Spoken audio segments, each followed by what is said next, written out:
अब और नहीं, शॉर्ट वर्जन, एक प्रस्तावना। कहा जाता है जब अधर्म अपनी सीमा पार करता है, जब सत्य की आवाज दब जाती है और जब मानव अपने ही कर्मों से धरती को घायल कर देता है, तब सृष्टि पुकारती है, बस अब और नहीं।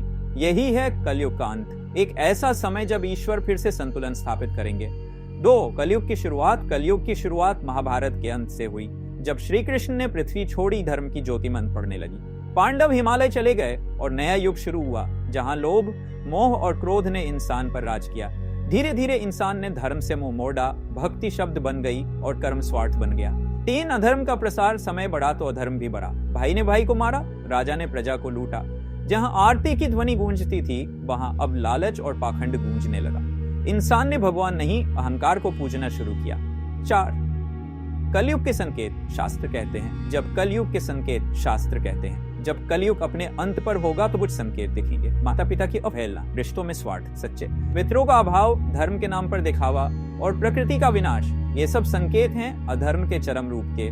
5 प्रकृति का क्रोध, जब इंसान ने प्रकृति से छेड़छाड़ की तो प्रकृति ने जवाब दिया। कहीं बाढ़, कहीं सूखा, कहीं आग, कहीं भूकंप, हर आपदायिक चेतावनी है कि इंसान अपने अंत की ओर बढ़ रहा है। 6 मानव का पतन, आज इंसान ज्ञानवान है पर विवेकहीन। तकनीक ने जोड़ दिया पर दिलों को तोड़ दिया। जहां पहले सत्य की पूजा थी, अब फेक का राज है, झूठ सच बन गया है और सच सुनने वाला कोई नहीं। 7 धर्म का लोप, मनुष्य अब भगवान को नहीं, भगवान के नाम पर व्यवसाय करने वालों को पूछता है। धर्म आस्था नहीं, व्यापार बन गया है। संत सत्ता के आगे झुक गए हैं, लेकिन याद रखो, जब धर्म सोता है तो ईश्वर जाग जाते हैं। 8 कलयुग का अंतिम चरण, पुराणों में कहा गया है, जब कलयुग का अंत आएगा तो 7 सूरज चमकेंगे, धरती जल उठेगी और समुद्र सब निगल जाएगा।